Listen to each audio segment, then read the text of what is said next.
लोगों के हाथों में थी। स्वराज का जो सपना भारत के स्वतंत्रता सेनानियों और आम भारतीयों ने देखा था वह पूरा हो चुका था।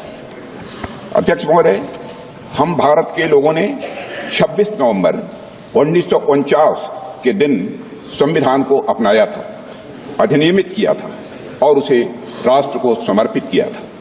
यह वह दिन था जब भारत के लोग प्रजा से नागरिक बने थे अध्यक्ष महोदय, और ऐसे नागरिक जिनके अपने मौलिक अधिकार थे और उनके पास एक भारतीय नागरिक होने का गौरव भी था। ऐसे नागरिक जो अपनी सरकार को चुन सकते थे और चुन ही नहीं सकते थे अध्यक्ष महोदय, सरकारों को बदल सकते थे। अब देश में राजा रानी का शासन नहीं था, राजतंत्र नहीं था और न तो ब्रिटिश तंत्र था, बल्कि जनता का शासन था और लोकतंत्र था। संभल के कुछ लोग आए थे हमसे मिलने जो मृतकों के परिवार के सदस्य थे। उसमें 2 बच्चे थे, अदनान और उजैर। आप सुनिए। उसमें 2 बच्चे थे, अदनान और उजैर। एक बच्चा मेरे बच्चे की उम्र का है, दूसरा उससे छोटा 17 साल का है। दर्जी के बेटे थे। दर्जी का एक ही सपना था कि वो अपने बेटों को पढ़ाएगा, लिखाएगा। एक बेटा डॉक्टर बनेगा, एक बेटा भी सफल होगा दूसरा बेटा भी अपने जीवन में सफल होगा। उनके पिताजी हर रोज उनको स्कूल छोड़ते थे। उस दिन भी स्कूल छोड़ने के बाद अपनी दुकान में चले गए। उन्हें पता नहीं था कि विवाद हो रहा है। उन्होंने भीड़ देखी, घर आने की कोशिश की तो पुलिस ने गोली से मार डाला। वो 17 साल का बच्चा अदनान मुझसे कहता है,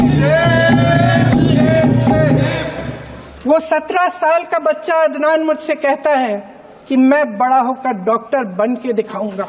लोगों के हाथों में थी। स्वराज का जो सपना भारत के स्वतंत्रता सेनानियों और आम भारतीयों ने देखा था वह पूरा हो चुका था।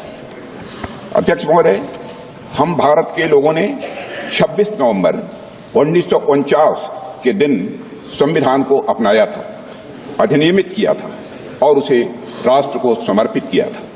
यह वह दिन था जब भारत के लोग प्रजा से नागरिक बने थे अध्यक्ष महोदय, और ऐसे नागरिक जिनके अपने मौलिक अधिकार थे और उनके पास एक भारतीय नागरिक होने का गौरव भी था। ऐसे नागरिक जो अपनी सरकार को चुन सकते थे और चुन ही नहीं सकते थे अध्यक्ष महोदय, सरकारों को बदल सकते थे। अब देश में राजा रानी का शासन नहीं था, राजतंत्र नहीं था और न तो ब्रिटिश तंत्र था, बल्कि जनता का शासन था और लोकतंत्र था। संभल के कुछ लोग आए थे हमसे मिलने जो मृतकों के परिवार के सदस्य थे। उसमें 2 बच्चे थे, अदनान और उजैर। आप सुनिए। उसमें 2 बच्चे थे, अदनान और उजैर। एक बच्चा मेरे बच्चे की उम्र का है, दूसरा उससे छोटा 17 साल का है। दर्जी के बेटे थे। दर्जी का एक ही सपना था कि वो अपने बेटों को पढ़ाएगा, लिखाएगा। एक बेटा डॉक्टर बनेगा, एक बेटा भी सफल होगा दूसरा बेटा भी अपने जीवन में सफल होगा। उनके पिताजी हर रोज उनको स्कूल छोड़ते थे। उस दिन भी स्कूल छोड़ने के बाद अपनी दुकान में चले गए। उन्हें पता नहीं था कि विवाद हो रहा है। उन्होंने भीड़ देखी, घर आने की कोशिश की तो पुलिस ने गोली से मार डाला। वो 17 साल का बच्चा अदनान मुझसे कहता है, वो 17 साल का बच्चा अदनान मुझसे कहता है कि मैं बड़ा होकर डॉक्टर बन के दिखाऊंगा।